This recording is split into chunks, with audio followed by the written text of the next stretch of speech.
É com muita alegria que estamos dando início a mais um episódio do IATF em Foco, o podcast da Global Gen. Meu nome é Rafael Cassiolato e hoje nós temos uma convidada especial. A Ingrid Guzmão vai nos contar um pouco aí da sua trajetória de trabalho, o que ela fez para chegar onde ela chegou, contar um pouco como é essa vida das mulheres no campo. Fiquem com a gente.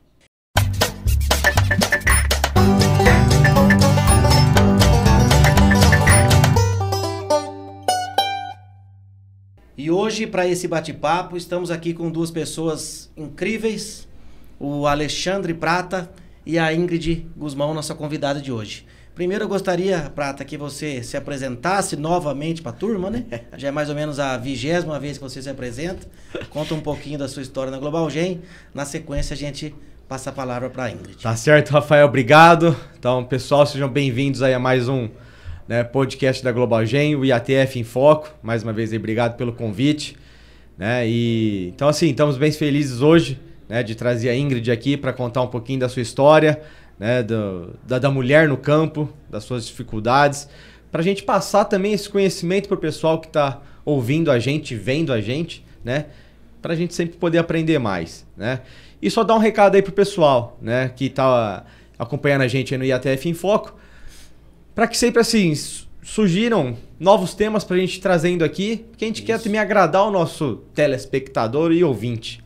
Então, pessoal, quem puder, escreve aí no nosso YouTube, manda mensagem para a gente, sugerindo temas, convidados, que a gente vai criando conteúdo aí de qualidade. E lembrando que o primeiro episódio já está no ar e foi um grande sucesso, que a gente falou bastante aí sobre os nossos protocolos de IATF. Perfeito, Prata. Não, e exatamente isso que é a ideia de hoje, A gente trazendo as necessidades do campo, sim, como hoje a gente está trazendo uma história de sucesso da Ingrid, que com certeza várias pessoas vão se espelhar, Sejam estudantes ou pessoas que já atuam diretamente no campo como a Ingrid. Mas calma que vai ter muita pergunta boa. Ah, vai. A princípio eu gostaria que a Ingrid se apresentasse aí para nós, contasse sobre a sua formação e na sequência prepara o gogó que tem bastante pergunta boa para você, Ingrid. Gente, muito obrigada por terem me convidado, é um prazer para mim estar aqui participando desse podcast. Eu me chamo Ingrid Guzmão, sou veterinária, me formei em 2018 e trabalho aí com reprodução de fêmeas, com IATF, desde a faculdade, nos meus estágios em 2015. Então, estou trabalhando aí há um tempinho nessa área. Eu queria, Ingrid, a princípio, que você contasse para nós como que teve início essa sua atividade no agro, Se você, quando criança, acompanhava os seus pais ou parentes, Da onde que surgiu essa paixão pelo agro, essa paixão por vacas, por fazendas, que você venha trabalhar com isso desde então? Bom, meus avós são pecuaristas, Tanto materno quanto paterno. E meu avô materno era pecuária de corte. Ele tinha fazenda ele tinha fazenda lá no Pará, trabalhava ali na região de Paragominas. E meu avô paterno trabalhava com girolando, gado de leite. Na época, o rebanho dele era o melhor lá da região. E aí eu sempre fui muito envolvida com fazendas, tanto quando eu ia para as férias com o avô materno quanto paterno. E eu brinco que a gente não se torna veterinário, a gente nasce veterinário, A paixão nasce com a gente. Então, a criança que quer ser veterinária, é muito difícil dela mudar aquele pensamento ao longo dos anos, especialmente se ela foi criada dentro daquele meio o tempo inteiro. E eu lembro que, quando eu era mais nova, eu tinha uns 12 anos, aí eu sempre gostei muito de cavalo, sempre gostei de todos os animais, gostava da mexida no curral. E aí meu avô falou assim, você gosta agora de animal, mas quando você ficar adolescente, pré-adolescente, você vai esquecer disso, nunca mais você vai querer mexer, você não vai vir pra fazenda mais, que eu vivia na fazenda, Aí eu falei assim, vô, eu não vou, eu quero ser veterinária, eu amo essa vida. Ele falou assim, isso aí é besteira que você tá falando. E aí hoje ele é super orgulhoso, Graças a Deus eu segui esse caminho, ele tem maior orgulho e sempre conviveu muito comigo com isso. Coisa boa, É uma história que a gente vê continuamente aí, Prata? Vários técnicos que têm alguma origem familiar, que se espelha nos pais, nos avós, que traz isso como referência, estuda e muitas das vezes aprimora as coisas que viviam na fazenda, agregando em tecnologia, sim, em novidades, A gente precisa de mais pessoas assim, A gente a gente vê um êxodo rural muito grande, ou seja, o pessoal saindo do campo, indo para a cidade e não voltando. A gente agora precisa até fazer um movimento contrário, estimular o pessoal que está na cidade a querer mexer no campo. E é o que tem muito hoje, né? Porque a maioria hoje está na cidade. Sim, a maioria e todo mundo quer cidade. voltar para o campo, o sonho de todo mundo. E sem a mão de obra no campo, a gente não vai conseguir produzir. Então, assim, é um espelho, né, da gente ter esse estímulo e essa inspiração para trazer o pessoal a gostar de trabalhar no campo e passar essa imagem boa, e né? principalmente essa mão de obra qualificada, né? Exato. Que muitas das vezes, por já ter essa experiência na família, isso pode ser bom, ou muitas das vezes também pode não ser tão interessante, por talvez trazer vícios aí que não sejam interessantes. Mas ainda, Ingrid, um pouco mais sobre você, né? Quais foram os principais desafios que você teve no início da sua carreira, né? Porque, queira ou não queira, e também, se por ser mulher, isso foi piorado em algum momento, né? A gente trabalhando aí nessa parte de assistência a fazendas, a gente vê um público masculino muito maior e um público feminino crescendo muito, né? Tanto em número e cada vez mais mulheres capacitadas aí no campo, dando um verdadeiro show, né? Queria que você comentasse suas dificuldades lá no início e essa questão por ser mulher nesse meio, algumas vezes machista, se isso foi alguma barreira para você. Bom, eu acho que muda um pouco, as dificuldades mudam quando a gente é estudante e depois que nós somos formados. Quando eu era estudante, né, que eu fazia estágios e tudo mais, eu tinha um pouquinho mais de dificuldade, porque eu ia para as fazendas, às vezes não tinha alojamento separado, então eu tinha que dividir quarto com alguns homens, tive momentos de medo mesmo, de achar que alguém ia entrar dentro do quarto. Então, nessa parte, como estagiária, eu sofri um pouquinho. E até mesmo porque tem muitas fazendas que não tem opção de alojamento separado, não tem banheiro separado, não tem banheiro no curral. Então, assim, a gente sofre um pouquinho nessas questões mais íntimas. Mas, depois de formada, o que acontece? Quando você estuda bastante, você tem domínio sobre aquele assunto, você consegue falar com autoridade. Então, quando você fala com autoridade, você passa... como respeito, que eu vou falar? Né? Você passa respeito. Outra pessoa vai te respeitar.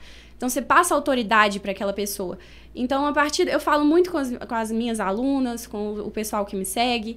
Eles perguntam, como que você faz para todo mundo te tratar tão bem, te respeitar? Mas eu acho que vai muito da sua postura profissional. O jeito que você fala, a forma que você olha nos olhos, o seu aperto de mão. Quando você tem domínio sobre aquele assunto, você não gagueja, você flui tudo naturalmente. Então, você tem segurança. Então, nesse quesito, eu não tive dificuldade pós-formada. Mas... dentre esses dois, entre estagiária e formada, aí eu tive uma dificuldadezinha, que foi ingressar no mercado de trabalho, né? Meu primeiro emprego. Então, a primeira vez que eu fui ter uma reunião com um pecuarista, ele estava necessitando aí de uma mão de obra para organizar a fazenda, né? Foi lá no Pará, inclusive. Eu me formei em Minas e já quis sair direto para o Pará, porque para mim o Pará era, assim... a menina dos meus olhos. Eu queria trabalhar com reprodução, queria trabalhar com vaca de corte, muito gado branco no curral e brilhava meus olhos, né, o Pará. Eu falei, gente, eu quero formar e quero ir pra lá. E lá tem o gado branco, hein? Tem. Eu falei, nossa, eu quero formar e quero ir pra lá. E aí cheguei, a primeira oportunidade que eu tive era numa fazenda muito longe, eram 130 e poucos quilômetros de estrada de chão. Eu teria que viver junto com segurança, teria que ter segurança armado junto comigo. E aí eu fui ficando um pouco com medo. Falei, meu Deus, eu sozinha, a única mulher, só tinha eu e a cozinheira na fazenda, né? Eu falei, gente, isso não vai dar certo. Aí eu comecei a pensar, vou procurar outras alternativas. E aí fui para uma fazenda, fui para a cidade de Julianópolis, que meu primo me chamou para morar lá, para conhecer lá. E aí tem um pecuarista lá, tem umas 4 fazendas, trabalha com mais ou menos 2.000 fêmeas. E eu morava em Minas, eu estava acostumada com rebanho de 100 cabeças, né? Rebanho de leite, 50 cabeças, 50 vacas em lactação no máximo. Né? E aí, quando ele falou, são 2.000 cabeças, eu falei, 2.000 cabeças é muito gado, né? Pra mim, naquela época, era muito gado. E aí, fui fazer a proposta pra ele. Ele, a gente tá precisando de alguém pra trabalhar na fazenda, porque a gente não sabe nem direito quantas vacas são. o gado não é selecionado, não tem numeração, não tem identificação de rebanho, não tem nada. Não temos controle de sal mineral, não sabemos como que a gente faz o fornecimento adequado de sal mineral. E nos meus estágios, eu aprendi tudo isso. Aprendi planilha, aprendi controle de sal, controle de estoque, aprendi vender, comercializar gado. Eu falei assim, não, eu sou a pessoa certa para isso. Aí ele falou assim, mas você, recém-formada, eu tinha 21 ou 22 anos. E eu sempre fui muito feminina, né, de usar maquiagem, de andar arrumadinha. Ele falou assim, mas você não vai dar conta. Eu falei assim, eu vou dar conta, eu te garanto, o meu serviço eu te garanto. Aí ele falou assim, mas e se você estiver errada? Eu falei, se eu estiver errada, a gente faz um contrato de experiência. Se eu estiver errada, você me manda embora. Você não precisa ficar comigo o resto da vida. Mas eu te garanto que o meu resultado eu vou te dar. E aí ele olhou pra mim, eu acho que ele me achou meio, nossa, essa menina mesmo tá falando, né? E eu tremendo por trás, assim. E aí ele falou, tá, mas eu não tenho dinheiro pra te pagar, não. Aí eu falei assim, quanto que você pode me pagar? Aí ele falou assim, eu vou te pagar um salário mínimo para você trabalhar nas fazendas. Se você for boa, a gente vê. Eu falei, olha, um salário mínimo... Aí eu pensei, né? Eu falei, nossa, eu estudei veterinária a vida inteira para ganhar... 5 anos para ganhar um salário mínimo depois de formada. Eu pensei, meu Deus, o que eu vou fazer? Mas eu não tinha outra opção. Aí eu falei com ele, falei, olha, eu sei da minha competência. Eu sei do meu trabalho e eu sei o que eu vou te entregar. Isso eu vou te garantir. Então, me paga pelo menos 2 salários, só para não ficar igual era um jardineiro lá que trabalhava. Só para não ficar igual ele, você me paga 2 salários? Aí ele falou assim, tá bom, vou te pagar os 2 salários. E eu falei assim, mas se você gostar do meu trabalho, você aumenta depois dos 3 meses de experiência. Ele falou, não, fechado então. E aí foi quando eu comecei a trabalhar. E aí, quando a gente chega numa cidade pequena, né, que eu tinha chegado nessa cidade de Helianópolis, e aí todo mundo fica sabendo, né? Chegou uma veterinária na cidade. Aí todo mundo já fica assim, com o olho. Chegou uma veterinária, nossa, a menina é trabalhadeira. Eu realmente sou ainda, né? Graças a Deus, muito trabalhadeira, então não tem tempo ruim. A gente acordava cedo, era 4h30 da manhã, às vezes terminava o manejo 7 horas. Eu organizei e planifiquei a fazenda dele inteira, sabe? Desde estoque de sal, fornecimento de sal, ajuste de cocheira, dimensão da fazenda com GPS, a gente media tudo, reposicionamento de cerca, de pasto, como que a gente ia fazer, dividir o gado, como é que a gente ia fazer para... em relação à época das secas, com a chuva, período de rebrota, onde a vaca sente mais um pouquinho, qual pasto que a gente ia colocar, se era no mombaço ou se ia ficar no braquiária, que não ia dar certo. Enfim. Não, você ajeitou a vida do cara. Foi. Organizei. E isso, notícia corre, né? Todo mundo ficava sabendo e tudo mais. E aí surgiram outras oportunidades, vieram outras pessoas atrás de mim para fazer a mesma coisa. Porque lá nessa região não tinha ainda alguém que pudesse fazer isso. E aí surgiu uma oportunidade, o cara me ligou e falou assim, olha, eu tenho um veterinário de reprodução aqui. Eu trabalho com 5.000 fêmeas, mas eu não quero só reprodução. Eu não quero ninguém para entrar na minha fazenda, inseminar minhas vacas e ir embora. Eu quero alguém para ficar aqui, para fazer minha fazenda rodar por inteiro. Posso te contratar para isso? Eu falei, pode, vamos conversar. E aí ele me ofereceu um salário, eu conversei com o pessoal, eles não podiam organizar, né, no mesmo tanto. E aí foi quando eu mudei de fazenda e comecei mais nesse nicho, organizar a fazenda inteira, não somente a parte reprodutiva da fazenda. E foi o meu diferencial. O que é muito importante, né? Assim, toda fazenda, a gente, às vezes, o veterinário de reprodução ou mesmo a pessoa só da nutrição, cada um vai e pontua a sua especialidade. Mas a fazenda, ela funciona como um todo, né? Não adianta a gente pontuar um ponto único e achar que vai ter sucesso no geral. Mas o que eu queria comentar, claro que tudo que você falou é bastante interessante, né? Mostrou a evolução do seu trabalho. Mas assim, a barreira talvez aí de você ter sido uma mulher no campo, você pulou isso com competência. Exatamente. Então, contra a competência não tem argumento. Eu acho que isso ficou aí um recado extraordinário, né? Então, assim, o mercado tá aí para todo mundo. Se você tem competência, se você sabe como se posicionar, você com certeza vai ter o seu espaço, que é a próxima pergunta. A gente queria saber um pouco mais de como é o seu trabalho hoje, né? Eu sei que você tem uma linha de treinamentos, mas a sua parte é específica no campo. A sua parte de assessoria técnica em fazendas. Você contou brevemente aí, bem resumido, parte da sua história. Mas como que você trabalha hoje? é a parte de assessoria? A parte reprodutiva, na verdade, a fazenda, ela não tem que trabalhar com o IATF. Ela tem que, primeiro, se preparar para trabalhar para receber um protocolo de IATF. Perfeito. Então, o protocolo de IATF é o brinde, é a cereja do bolo, é a estrela da árvore de Natal. Se tudo não tiver perfeito antes, a gente não consegue, de maneira nenhuma, fazer milagre, né? Então, a gente tem o que eu bato muito na tecla. Fertilidade, então, genética boa dos animais, aliado à nutrição, que não adianta eu ter uma genética excepcional se as minhas vacas estão passando fome, estão com score corporal, estão baixo, estão debilitadas. Da mesma forma, não adianta eu ter uma vacada gorda e uma novilhada que vai emprenhar com 4 anos de idade, né? Quer falar alguma coisa? Não, assim, eu ia falar, o povo espera o protocolo milagroso ou semi-milagroso. E o veterinário milagroso. E isso nem existe. Não. E a Ingrid está explicando um pouquinho do que ela faz em cada ponto, né? E mexendo, Então, você falou na nutrição, na sanidade, ela falou de genética, o que mais? Genética, nutrição, manejo, sanidade, por último, o protocolo de IATF. Porque a vaca, eu falo, óbvio, ela é um mamífero e ela é uma presa. A última coisa que ela precisa para sobreviver é reproduzir. Exato. Né? Então, a reprodução dela é o último. Ela precisa estar bem. Ela não pode gastar energia com estresse térmico, estresse calórico. Então, ela precisa estar bem para receber um protocolo de IATF. Então, eu trabalho toda essa parte por trás da IATF, quando a fazenda está pronta para receber um protocolo, desde sanidade, vacina reprodutiva, vacina contra clostridiose, raiva, outros calendário sanitário.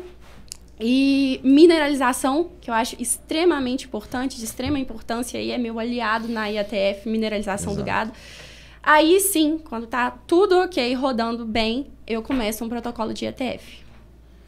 Não, assim, só para terminar, assim, só para dar um panorama, acho que deve ter muito, ou vai ter muito, estudantes ouvindo a gente. Então, assim, que fica a dica de quem tá ouvindo a gente, não só o estudante, mas o profissional também, que pensa só em ir na fazenda, passar ultrassom e passar uma cervix e inseminar, e depois vira as costas e vai embora. Isso qualquer prático faz. Exato. Passar a cervix, né? Vamos aprender a olhar mais o geral, aonde que a gente pode melhorar os nossos resultados, ver onde que a gente pode estar falhando, ajudar o nosso cliente, né? E isso que ela falou, concordo plenamente. A gente precisa ter dar essa mão de obra, dar essa ajuda aí pro nosso cliente, para ele ter bom resultado. Até mesmo porque esses são os ajustes finos da IATF. Eu vou ter resultado de IATF com gado mais ou menos mineralizado? Vou ter um resultado de 30%, Sim, 33%. Resultado mais ou menos. Um resultado mais ou menos. Se eu conseguir tecnificar essa fazenda, melhorar o manejo, tanto manejo nutricional quanto manejo sanitário e também manejo de bem-estar animal, que a gente sabe que animais bem tratados são animais mais produtivos, né? Então, eu bato muito nessa tecla também. Aí sim a gente consegue trabalhar melhor a reprodução. Então, são ajustes pequenos que a gente consegue maiores índices da IATF. Olha o tanto que foi rico isso, né? Tudo que a Ingrid falou, por exemplo, né? Que a gente tem que chegar numa fazenda via nutrição, via sanidade, pensar na melhora da genética, para aí a gente implementar um programa reprodutivo. Você comentou que também o técnico somente de reprodução, ele não tem que ir na fazenda só inseminar a vaca, né? Então, não só o técnico, essa conversa aqui também serve para o produtor. Exato. Se o cara quer ter um bom resultado, meu amigo, o trabalho começa muito tempo antes. A gente tem que organizar a nutrição, estabelecer um protocolo nutricional, estabelecer um protocolo sanitário, estabelecer um programa reprodutivo com bons técnicos, com bons produtos, para que a gente possa atingir um resultado melhor. Isso. Senão a gente não vai sair da média. E a gente não quer ser média. Não. A gente busca aí excelência. E trazendo em excelência, por exemplo, já faz algum tempo que você trabalha, as suas fazendas que utilizam aí mais tecnologia. As fazendas que você provavelmente está há mais tempo, que o produtor já tem você já tem a confiança dele. Isso. E você pode executar o seu trabalho com mais facilidade. O que você tem usado nessas fazendas assim?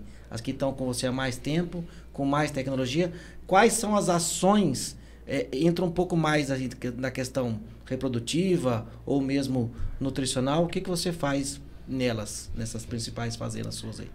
Bom, escolha um sal mineral de qualidade, que eu confio, uma empresa que eu confie, que seja aliada ao produtor, faz muita diferença. Manejo reprodutivo de vacina.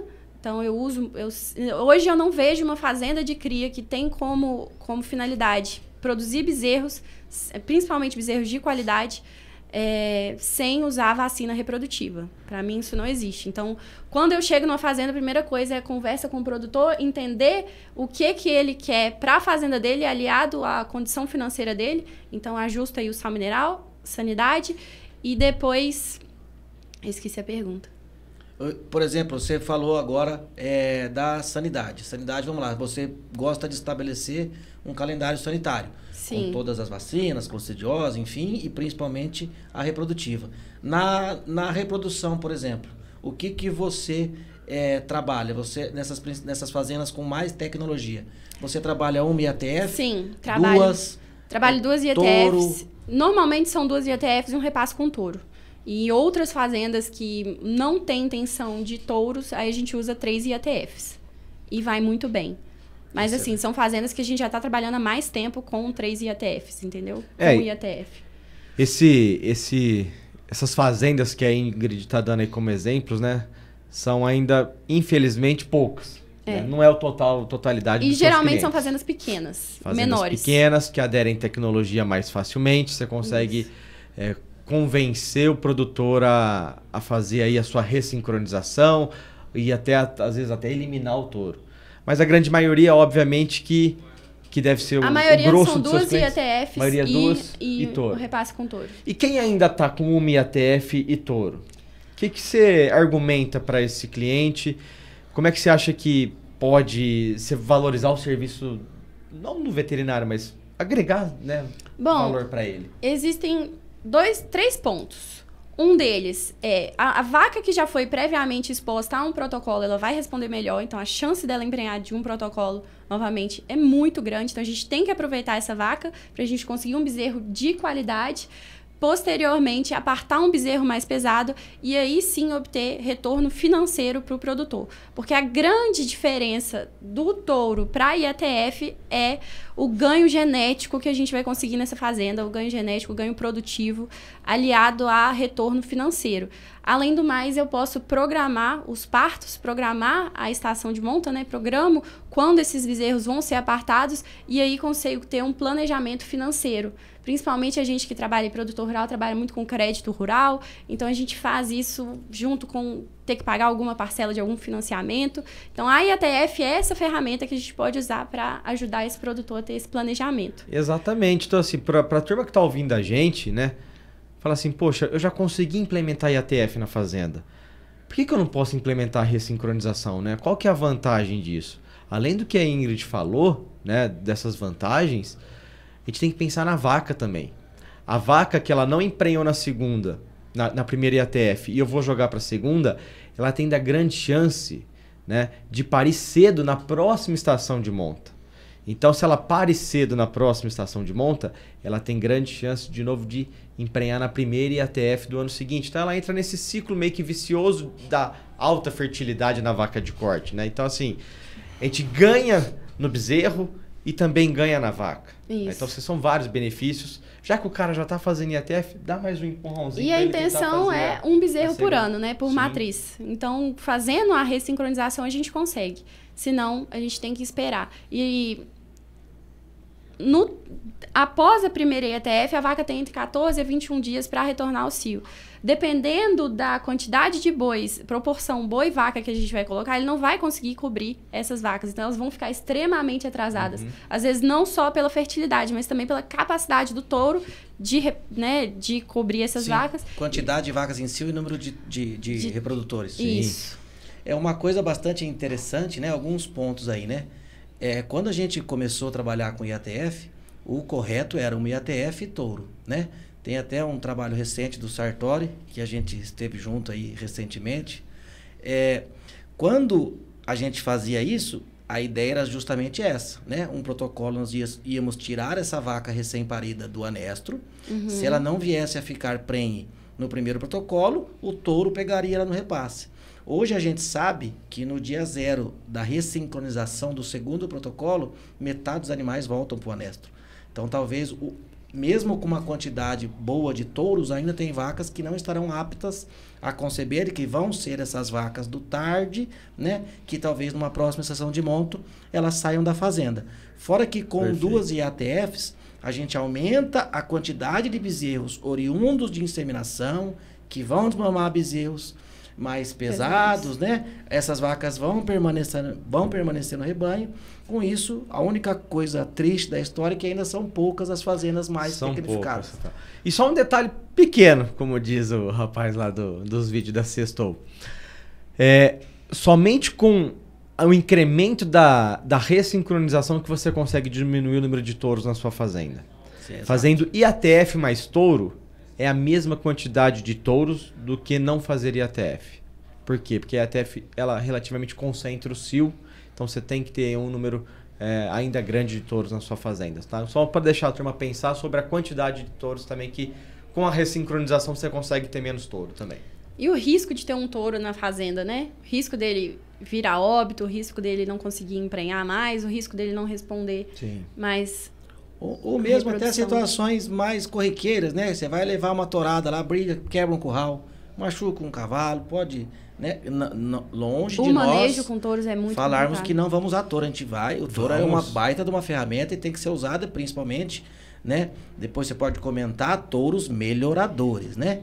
E hoje em dia a gente vê muitos criadores escolherem simplesmente touros de boiada, né? Então olha aquele animal mais alto, acha que vai ser um animal bom, vai ser melhorador, e a gente sabe que é totalmente o contrário. Então eu, particularmente, escolho animais com estrutura corporal, que é diferente de tamanho, né? Então, estrutura corpórea, animal maior amplitude torácica, maior comprimento aí de costela, maior arqueamento de costela também. E se você for escolher um touro de repasse, que eu gosto muito de touro de repasse, escolha um animal melhorador para o seu rebanho, né? Que tem aí provas de ganho genético, provas na BCZ. Tem várias fazendas que fazem um ótimo trabalho e vendem uma genética excelente. Não podemos fazer pioramento genético, né? Tem muita fazenda fazendo um baita trabalho de seleção, de genética, de controle de índices. Então, ninguém aqui é contra touro de repasse, muito pelo contrário, é uma baita ferramenta, mas tem que ser um animal escolher. Melhorador. Tem muito leilão bom por aí, muita fazenda boa para se visitar e escolher um bom reprodutor. Tem. Não, coisa boa. Ainda sobre um comparativo dessas fazendas, por exemplo, no quesito desmama, ou ainda, se vocês já trabalham nessas fazendas mais tecnológicas aí, por exemplo, a introdução aí dessa categoria nova, que são as precocinhas, né? Essas fazendas que talvez façam 2 IATFs aí, talvez já venham pensando em tirar, por exemplo, uma recria de novilha e estabelecer a precocinha. Como que está essa nova categoria aí nessas fazendas mais tecnológicas que você atende? Então, as novilhas são uma caixinha de surpresa, né? Sim. Então, assim, às vezes a gente trabalha com 2 lotes, um vai super bem e o outro vai super mal, e a gente não entende mesmo realmente o motivo delas terem sido assim. Mas a gente trabalha com precocinha, eu trabalho com protocolo de indução de cio, gosto muito de trabalhar, sempre trabalho, na verdade, posteriormente o de IATF. E uma coisa que eu uso muito é touros com altos níveis de fertilidade. Então, touros que já têm comprovado lá na central que eles têm maior índice de fertilidade, especialmente em novilhas. E também uso muito GNRH no dia da inseminação, especialmente em novilhas. Perfeito. O pessoal, Rafael, que escuta muita gente, eles gostam de ter uma receita de bolo. Cara, e pra novilha, isso é o que menos a gente vai ter.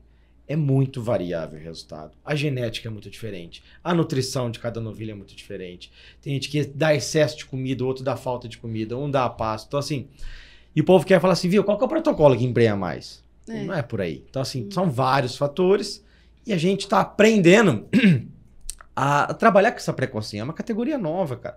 Pode falar aí, tá 5, 6 anos, 7 anos, 10 anos aí, mas a gente tá realmente aprendendo a trabalhar com essa categoria. Então vamos aprender e dar a mão e andar junto e ver onde que a gente melhorando chega. Muito, né? Devido ao avanço genético, seleção genética. Então só tende a melhorar. Sim. Aliado a esses ajustes finos de GNRH, de tempo de duração do implante de progesterona, aliar touros que sejam mais férteis, também touros que tenham facilidade de parto, né? Nasçam bezerros pequenos. Assim que eu trabalho. Acho que acima de tudo, né? Acima da gente aprender um pouco mais, que é extremamente necessário, a gente tá comentando sobre isso, né? Sim. As pessoas estarem fazendo isso já é fantástico. Olha que interessante, se ao invés aí de passar de um bezerro vaca ano, é uma novilha prenha vaca ano. Ela está emprenhando com 11, 12, 13, 14 meses. Olha que nível tecnológico que nós chegamos. Você tirou, sei lá, no mínimo 1 ano de recria, que essa novilha estaria comendo, não ia estar produzindo. Mas aí a gente gera outro problema, que é essa primípara. Mas enfim, quem quiser saber sobre isso, nós falamos muito no outro episódio do IATF em Foco, somente sobre protocolo, tá bom? Hoje aqui a ideia não é entrar a fundo, mas sim diferenciar as fazendas que trabalham um pouco mais intensivo, e isso traz resultado, frente às que trabalham um pouco menos. Um último assunto nesse sentido, Ingrid, que você comentou bastante, foi a questão de vacina. É um assunto que a gente vem trabalhando bastante, tem muita novidade aí. O Carlos, que trabalha conosco, apresentou recentemente várias novidades, mas isso a campo ainda tem uma certa dificuldade de ser difícil de mensurar realmente, né? Por exemplo, o que eu ganhei com isso, né? Então, como que você consegue trabalhar isso nos seus clientes? Por exemplo, moçada, tem que fazer, mas sei lá, tem um investimento X, você vai ter que convencer o proprietário a fazer isso. Conta para nós um pouco dessa realidade. É um pouquinho difícil, né? Por causa do valor da vacina. Então, o produtor geralmente fica assustado. Mas eu sempre pergunto, tem bezerro fraco na fazenda? Não tem bezerro fraco não. Mas tem bezerro que acaba nascendo e acaba morrendo? Ah, tem. Aí eu chego pro vaqueiro, doutora, tem uns 4 dias que eu tô pelejando com esse bezerro aqui, um bezerrinho molinho, um bezerrinho que não vai pra frente. Aí eu pergunto, então tá tendo bezerro fraco na fazenda, tá tendo nascimento de bezerros fracos? Tá com dificuldade de mamar? O bezerro não tá querendo ficar esperto? Tá tendo aborto? Tá tendo aborto. Mas minhas vacas são tudo vacinadas contra a brucelose. Tem tudo carimbo na cara, que eles falam isso, né? Tem tudo carimbo na cara. Tá, eu explico que não é somente a brucelose. Existem outras doenças reprodutivas, né? BR, BVD, leptospirose, campilobacteriose, que elas afetam diretamente a reprodução. Repetição de cio, nascimento de bezerros fracos, natimortos, cios irregulares. Então, como eu falei, para trabalhar com fêmea que a intenção é bezerro, não existe fazenda que não trabalhe com vacina reprodutiva, que ela vai eliminar todos esses erros. Perfeito. Então você imagina assim, você fez todo o trabalho do seu sal mineral, do seu manejo bom, do seu protocolo bom, você escolheu o touro bom, a vaca emprenhou, ela chegou no 7º mês de gestação, ela perde a gestação. Ou então reabsorção embrionária também, tem demais. Por uma falha boba, deu uma sanidade falha. R$14 ano. Então você fez tudo certinho e esqueceu de vacinar o gado, né? E a gente sabe que a gente tem essas doenças no rebanho, né? Então a gente tem que prevenir. Obviamente a gente não vai perder todas, assim, as perdas gestacionais elas vão ocorrer. A vacina não vai prevenir todas, mas ela tem uma grande chance de diminuir essa perda gestacional. Né? Não, e é uma coisa, e o que é difícil, que eu convenço geralmente o produtor, ele fala assim, mas não tem essas doenças aqui não. Aí eu falo da leptospirose, mas nem tem rato aqui. Aí eu falo, mas tem capivara? Ainda mais lá no Pará, né? Tem demais. Tem capivara? Tem. Ixi, tem muita capivara. Eu falei, então, o principal transmissor de leptospirose é a capivara. Então, se tem capivara na sua fazenda, tem leptospirose. Então, suas vacas estão sujeitas a terem essa doença. Então, a gente tem que eliminar. Eu acho que a gente na pecuária, como um todo, né? A gente trabalha normalmente apagando fogo, esperando o protocolo milagroso, esperando o sal milagroso, e a gente trabalha muito tratando animais doentes. Quando que um produtor liga para o veterinário sobre uma doença de uma vaca? Quando ela está deitada há 3 dias. Então, o que você vai fazer? Extrema unção, porque não tem o que fazer. Né? Deitada há 3 dias, é complicado. Então, a vacina eu penso que é um seguro. Moçada, a gente trabalhar com prevenção. É o investimento, um dos investimentos mais baratos que existe numa propriedade. Gente, eu já tive experiência no primeiro ano, quando eu entrei na fazenda, eu comecei a trabalhar com vacina reprodutiva, fiz o protocolo, fiz como é que fala, gente? A segunda dose? O reforço. Fiz o reforço da segunda dose. E aí chegou para a fase da segunda dose, da terceira dose, né? A anual, reforço anual. E aí o produtor falou, não, eu tô muito apertado. E aí eu acho que eram 4.000 fêmeas nessa fazenda. Eu tô muito apertado, vai sair muito caro, deixa isso pra lá, eu tô querendo comprar mais fêmea, vamos ver o que vai dar. Aí deixei pra lá, a gente passou uns 4 meses, mais ou menos, depois desse reforço anual que não foi realizado, uns 4 a 6 meses.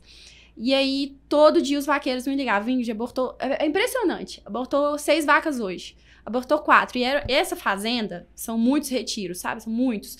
E aí, abortou 6 vacas. E aí, chegou um ponto que eles me ligaram, abortou 15 vacas hoje. E não tinha mais onde eu colocar esse gado. Assim, eu mandava tirar, no princípio, tira do pasto, isola esse pasto, não sei o quê. E não tinha mais onde eu botar gado. E onde a gente passava, tinha urubu, que tinha bezerro morto, de vaca tinha abortado. Eu tirei bezerro morto de dentro de vaca, que eles viram só a placentinha, eu fui ver o que tinha acontecido. Tirei bezerrinho de todas as idades, em todas as fases gestacionais. Desde ali, 90 dias até terço final da gestação. Todos. E aí, a gente chegou a um número, em 2 semanas, 15 dias, de 280 e poucas vacas abortadas em 15 dias. É muita coisa. É muita coisa. E nessa época, o bezerro tava... Aquela fase que aquele bezerro tava super valorizado, sabe? R$ 2.500 um bezerro. Então, a sanidade, se ele tivesse feito a vacina, ele não tinha gastado nem 1% do valor que ele perdeu em comparação ao que ele perdeu nesses bezerros. Ia ser E aí, a partir daí, ele nunca mais deixou sem vacina. Ele viu com os próprios olhos. E a gente nunca mais teve problema. Infelizmente é assim, ele tem que sentir a dor pra depois investir e quem sabe não sentir mais. A gente não tem cultura ainda, infelizmente, de trabalhar com prevenção. A gente sempre trabalha curando, prevenindo, a gente não trabalha. O mais barato da fazenda é a prevenção. Sim. É a sanidade. É irrisório o valor, tem que ser feito. E é um dos pilares quando a gente fala de produtividade, né? Todo mundo fala de nutrição, genética, né? E sanidade, né? É um dos pilares para a gente ter uma boa produtividade. A turma que está escutando aí, Prater, deve estar quase chegando no destino, né? Já. Então, né, vamos fazer... Eu vou abrir uma pergunta grande aqui. Gostaria que vocês dois fizessem os seus comentários, né? Quais são, a gente falou aqui bastante, principalmente do cenário das fazendas mais tecnificadas, né?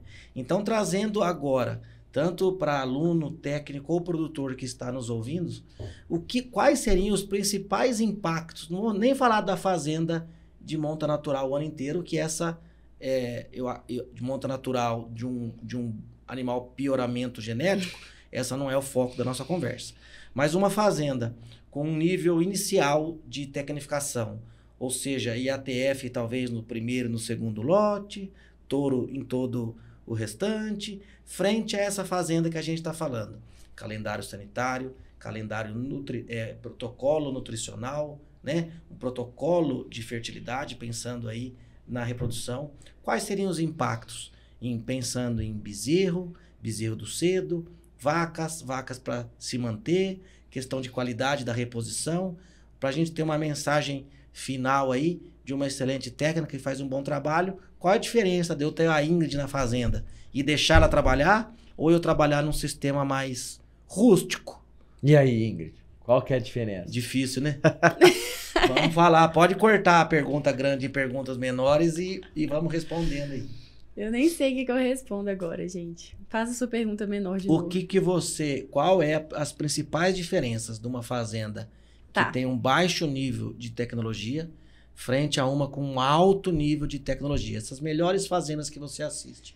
O que isso impacta num geral, tanto dos animais e o principal, que é o financeiro, né? O fazendeiro não vive de roubo. O retorno é o financeiro mesmo. Sim, ele que paga a conta. E é o que paga a conta e é o que o produtor ele não vai te chamar porque você é mulher, porque você é homem, você é bonito, você é feio, você é gordo, você é magro. Ele quer saber de retorno financeiro para ele, né?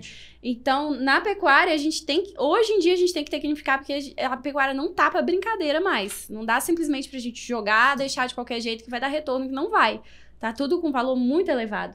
Então, quanto mais a gente consegue tecnificar, mais agregar valor ao nosso rebanho, e nisso usando essas novas tecnologias, né, da IATF, de um veterinário já que faça toda uma consultoria, aí sim a gente tem retorno financeiro. Em bezerros mais pesados, em vacas parindo um bezerro por ano, em animais com maior produtividade. Você imagina, Rafael, assim, uma fazenda tecnificada e uma menos tecnificada. Qual que é o ganho, assim, no meu ponto de vista? Primeiro, vamos pensar, o que eu preciso ter para pagar na fazenda de cria? Eu preciso desmamar bezerro. Tá? Para eu desmamar mais bezerro, eu tenho que ter uma estação de monta. Vamos falar, as duas têm uma estação de monta, só que uma é mais curta, outra é mais longa. Nessa mais tecnificada, ela pode ser uma estação de monta mais curta e, ao final desse tempo mais curto, eu ainda posso ter mais vacas prenhas. Se eu tenho mais vacas prenhas, eu posso, então, ter mais bezerro desmamado, né? E, completando, esses bezerros desmamados da IATF, que é a Fazenda Tecnificada, Sim. vão ser bezerros mais pesados, então vão gerar mais E a dinheiro. dica que eu dou para quem quer dar esse primeiro passo, trabalha com as primíparas. Fala assim, ó, eu faço um IATF todo mundo, solto o touro, beleza. Eu quero passar para ressincronização, quero intensificar, começa nas primíparas. Elas são as que mais têm dificuldade de emprenhar. Então, faz a primeira IATF nelas e já faz a resync depois. Você vai ver que lá no final da estação de monta, você vai ter um ganho na taxa de prenhez final bem interessante. Comece a experimentar nelas, aí depois você passa para as vacas, e a hora que você for ver, você já está em todo o rebanho. Então, esse é um jeito até fácil de você implementar na fazenda e ganhar o criador. É o maior desafio também, né? A primípara. Claro, mas ela é o desafio, é onde a gente quer o onde a desafio. ETF entra. Exato. E esse, eu vou só comentar isso, mas isso é um ponto bastante interessante, né? Porque nós técnicos, a gente chega numa fazenda e fala assim, viu? Trata melhor das suas primíparas. O que isso passa na cabeça do produtor? Sei lá, na cabeça dele ele pensa que ele vai comprar 10 kg de milho e vai tratar todas as vacas. Quantas são as primíparas num rebanho de 1000 cabeças? São 100? Pouquíssimo. São 150? Sim. São poucas. Sim. Então, e essa categoria, ela provou que ela é boa, porque ela já pariu. Então, ela tem condição de reconceber, desde que a gente faça o nosso trabalho de deixar elas num score bom, talvez tratar elas separadas. Todo ano, os melhores e piores resultados vêm de primípara. Porque ela tá fazendo 3 coisas, né? Exatamente. Ela tá crescendo, tá produzindo leite para criar o bezerro dela e tá produzindo hormônio para emprenhar novamente. A gente quer que ela emprenha. Mas E se o mais nós cedo dermos possível. condição para ela, Ela ela vai vai emprenhar. emprenhar. E a TF foi feita muito para ela. Então, essa A gente dica quer. de começar pela primípara engloba tudo que você comentou. Exato. Vamos caprichar na nutrição delas, vamos caprichar na sanidade, vamos tratar elas separadas, vamos estabelecer a ressincronização, a gente vai Sim. ter um bom resultado. Talvez vai sair a primeira aí de 40 para um pouco mais, a segunda de 40 para um pouco mais, já vai ter uma prenhez final bastante interessante, que com certeza ele vai trazer isso para o resto do rebanho, que a IATF é uma tecnologia sem volta, como tantas outras, manejo nutricional, sanitário, enfim. Mas, pessoal, em função do tamanho aí que ficou o nosso podcast, tenho A prosa certeza, é boa, né? se ficar falando de vaca aqui, não tem fim, né? E a turma já deve estar chegando no destino. Eu queria chamar vocês dois aí para uma mensagem final. E com isso a gente encerra esse episódio. Vou deixar você começar, Prata, porque a estrela do dia não é você mesmo. Ela é a Ingrid, não E sou eu. depois ela dá o tchau geral pra galera e a gente encerra. A nossa convidada é ela, né? Exatamente. Eu tô aqui só para marcar presença. Mas, Rafael, obrigado novamente pelo convite. É sempre um prazer a gente estar podendo aí estar participando do IATF em Foco. Espero que o pessoal tenha gostado. E faço de novo o convite para o pessoal aí indicar mais temas, convidados, que para nós será um prazer entrevistar. Ingrid, foi um prazer tê-la aqui com a gente. E espero que futuramente você volte para contar mais causas para gente. Tá Conto, bom? sim. Muito obrigado. Tem muita coisa ainda pra gente conversar. Beleza, obrigado, Prata. Ingrid, dá sua mensagem final aí, um tchau pra turma. Gente, muito obrigada por essa conversa. Foi maravilhoso. Gostei demais de participar. E eu acho que a mensagem para a turma é, independente de ser mulher ou ser homem, contra a competência não há argumento. Então faça o seu melhor, seja o seu melhor, dê o seu melhor, que aí sim você vai obter sucesso. Bom, perfeito. Muito, muito obrigado da sua presença aqui. Nós sabemos que você andou bastante para chegar até aqui. Perdi minha mala. Perdeu sua mala, assim, quem quiser pega o Instagram dela, que tem as histórias de tudo que aconteceu. Mas assim, é a primeira vez que a gente traz uma mulher para contar a sua história. Eu acho que isso isso está sendo uma crescente nesse mercado. Tá. E isso é muito bom. Independente do sexo, competência é o que a gente precisa. E vamos trabalhar juntos aí por muito tempo. Com isso, pessoal, a gente encerra aqui mais um episódio do IATF em Foco, o podcast da Global Gen. Muito obrigado a todos aí por estarem conosco até agora e a gente se vê em breve no próximo. Obrigado, gente. Tchau.